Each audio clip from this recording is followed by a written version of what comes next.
নমস্কার, আমি বিষ্ণু সরকার। টকস্টার্স spoken English ক্লাসে আপনাকে স্বাগত।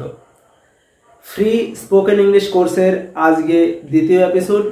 প্রথম এপিসোডে আমরা দেখিয়েছি কিভাবে অ্যালফাবেট বা বর্ণ থেকে ওয়ার্ড বা শব্দ তৈরি হয়, আর সেই শব্দ বা ওয়ার্ড থেকে কিভাবে বাক্যাংশ বা ফ্রেজ তৈরি হয়, সেই বাক্যাংশ বা ফ্রেজ থেকে কিভাবে সেন্টেন্স বা বাক্য তৈরি হয়। এটা আমরা বিস্তারিত আলোচনা করেছি আমাদের প্রথম ভিডিওতে। আপনি না দেখলে অবশ্যই একবার দেখে নেবেন। চ্যানেলটিকে সাবস্ক্রাইব করার জন্য অসংখ্য ধন্যবাদ। আজ আমরা শিখব সেন্টেন্সের ভাগগুলো কি কি। আপনারা যারা ইংলিশ গ্রামার বই থেকে ইংরেজি শিখেছেন স্কুলে, কলেজে বা প্রাইভেট টিউশনে, আজকের ক্লাসটা তাদের থেকে একটু আলাদা। কারণ আপনারা যতগুলো গ্রামার বই পড়েছেন তাদের মধ্যে কোনো গ্রামার বইতেই এত সুন্দর করে সেন্টেন্সের ভাগগুলো কিন্তু বোঝানো নেই। তো দেখুন আমরা আজকে কীভাবে শিখি।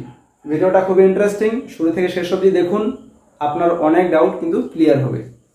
কিছু কিছু গ্রামার বইতে দেখবেন সেন্টেন্সের ভাগগুলো বলতে গেলে সিম্পল, কমপ্লেক্স, কম্পাউন্ড এরকম তিন ভাগে বুঝিয়েছে।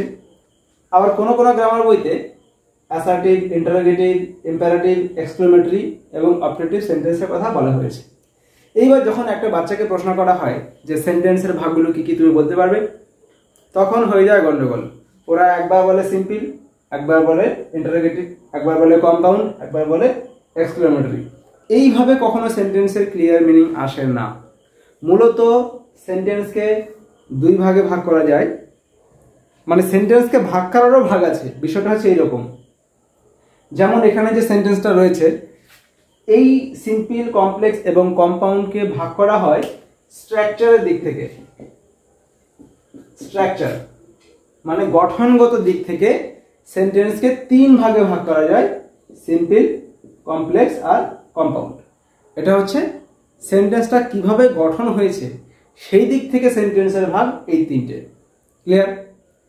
আবার এইদিকে যে সেন্টেন্সের ভাগ রয়েছে সেটা কিন্তু গঠনগত দিক থেকে নয়, এই সেন্টেন্সের ভাগগুলো করা হয়েছে মিনিংয়ের দিক থেকে।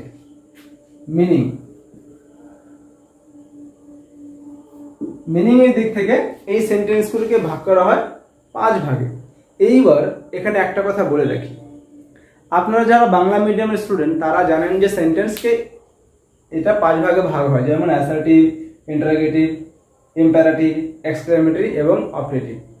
বাংলা মিডিয়াম এবং উড়িষ্যা মিডিয়ামের যে বইগুলো, সেই সব বইগুলোতে এই পাঁচ ভাগে দেখানো হয়েছে। কিন্তু এখনকার যারা বাবা মা তারা কিন্তু বেশিরভাগ বাংলা মিডিয়াম স্কুলে পড়েছে, কিন্তু তাদের ছেলেমেয়েরা কিন্তু ইংলিশ মিডিয়াম স্কুলে যায়, ঠিক কিনা?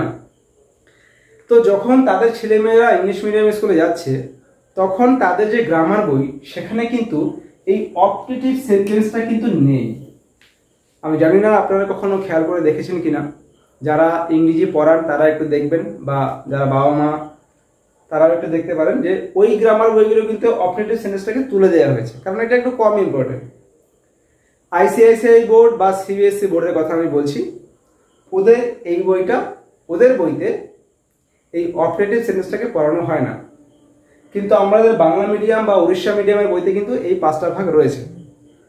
এই সেন্টেন্সগুলোর ভাগগুলো মনে রাখতে কিন্তু একটু মুশকিল হয়, কারণ এই সেন্টেন্সগুলোর একটা করে নাম নয়, এক একটা সেন্টেন্সের দুটো তিনটে করে নাম, আর এক একটা গ্রামার বইতে এই নামগুলো আলাদা আলাদা, যার জন্য বাচ্চাদের যেমন সমস্যা হয়, অনেক টিচারদেরও মুশকিল হয় তাদের বাচ্চাদেরগুলো পড়াতে। সুতরাং এই টেন্সের সমস্যাগুলো পুরো বিস্তারিত আলোচনা করব আমি আগামী ভিডিওগুলোতে, কারণ আমরা টোটাল 50টা ভিডিও নিয়ে একটা ফ্রি স্পোকেন ইংলিশ কোর্স তৈরি করেছি। আজকে যার দ্বিতীয় এপিসোড, তাই আমি আপনাদের অবশ্যই বলবো যারা আগের ভিডিওটা দেখেননি অবশ্যই দেখে নিন এবং পরবর্তী ভিডিওগুলো একটার পর একটা কন্টিনিউসলি দেখুন।